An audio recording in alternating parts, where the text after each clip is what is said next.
Hello, everyone, and welcome. Today we are talking about building confidence for your fearful dog with enrichment.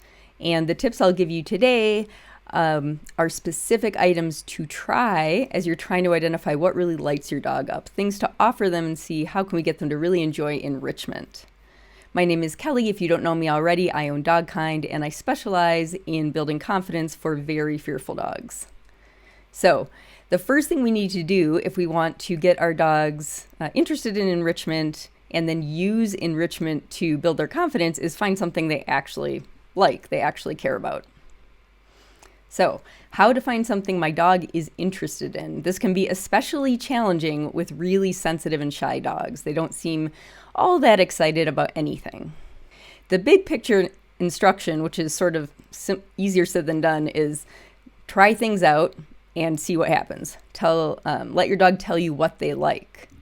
But as usual, this is too broad. It's too vague to help us. We need to know what to try. So that's what we're going to cover right now. Our dogs really see the world a lot through their noses. Unlike us, they're much more sensitive to scents. And so today I'm going to encourage you to try out some items in enrichment activities, offer some things to your dog that are smelly, that'll be interesting to your dog's nose. The first group of suggestions I have for you are smelly foods. And things that have worked well for me and my students include like microwaved hot dog bits. I say microwaved because a lot of these foods, if you heat them up a little, they're much smellier, and that can get your dog more interested. So little bits of hot dog, freshly microwaved. Also sausages, like the pre-prepared breakfast sausages that are in the freezer section. I've had good luck with those as well. They're really smelly when you heat them up. Again, tiny pieces. These are really fatty. You don't want to make your dog sick. Wet cat food, very smelly, very popular with a lot of dogs. So that's another thing you can try offering your dog to see if it'll pique their interest. There are also quite a few smelly cheeses you can give it a try. I used to use Parmesan quite a bit with Pancake, and he really liked that. It's not the smelliest cheese, but it's reasonably smelly, and you can cut really teeny cubes because it's a harder cheese. Blue cheese is another one that is that has a pretty strong odor to it. Now, how to offer it to your dog? You're saying, okay, well, there's a list of foods, but like, what do I do with it? Do I put it in a toy, or how do I keep it from making a mess in the house? And what I would suggest as you're getting started is don't put any of these things in a complicated food toy to start. Just make it easy. Offer it to your dog on something like a plate or a coaster. Here is little Randy. Some of you may have seen this video before, and he's just eating some food from a plate. And this will give you a good idea of what your dog might be interested in trying without complicating it by having it sort of hard to get to. In the beginning, we're just trying to see what gets my dog's attention. All right, so that's food. Now, let's talk about other smelly stuff. The second group of items I want to suggest you give a try to are outdoor scents. This time of year, there are a lot of fallen leaves outside, and bringing in some of those leaves for your dog can be really enriching, and you can see if they have any interest in that. Mulch can be another good one if you have a garden or, flower beds that are mulched. Twigs and branches can be another good one to include. Also grass clippings.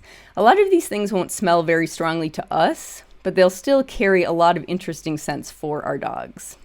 And now again, you have that same question of what should I do with this stuff? Just put it on the floor? Like, how do I offer it to my dog? Won't it make a mess? And it certainly can make a mess. But here's an example from Turnip's mom. That's Turnip in the crate there. Some of you may have seen her in previous videos as well. And this was before Turnip was brave enough to go out on walks, and her mom would bring in outdoor scents into the house to provide enrichment. And here you can see in the foreground, it's just a box with grass clippings and leaves and some other things in it. So that's one way you can offer some of these outdoor scents to your dog and see, are they interested in it? All right, so I said earlier that you should try some stuff out and observe your dog, but what is it that you're looking for? We want to see some signs of interest from our dogs, like they actually are interested in the things we're providing. But you don't need anything really extreme. Like, you don't need to see your dog running up to something and spending an hour obsessing over it. We're really looking for just about any kind of interaction to start. Probably that will look like an approach, might not even be a full approach, might be a partial approach, air scenting, approaching fully and sniffing the item, pawing at it, especially with the things from outdoors. Sometimes you'll see the dog pawing or digging at it. And if it's a treat, it'd be great if we can see them eat the treat as well. So look for any kind of interaction to tell you, okay, my dog is showing some interest in this item.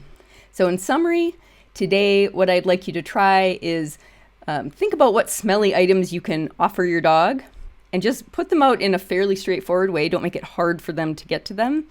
And then watch your dog and see what they tell you. What are they interested in? Once you have that, we can start to incorporate some of those items into slightly more involved enrichment activities. If you enjoyed this and want to learn more about how to get your dog interested in enrichment and maybe what to do with those smelly items that your dog does show interest in, grab this free guide, Your Fearful Dog's First Enrichment Game, at dogkindtraining.com/fun. Give it a try. Let me know what you think. And again, I'll see you Thursday with a case study of very fearful dog showing interest in an enrichment activity and how you can get the same with your dog.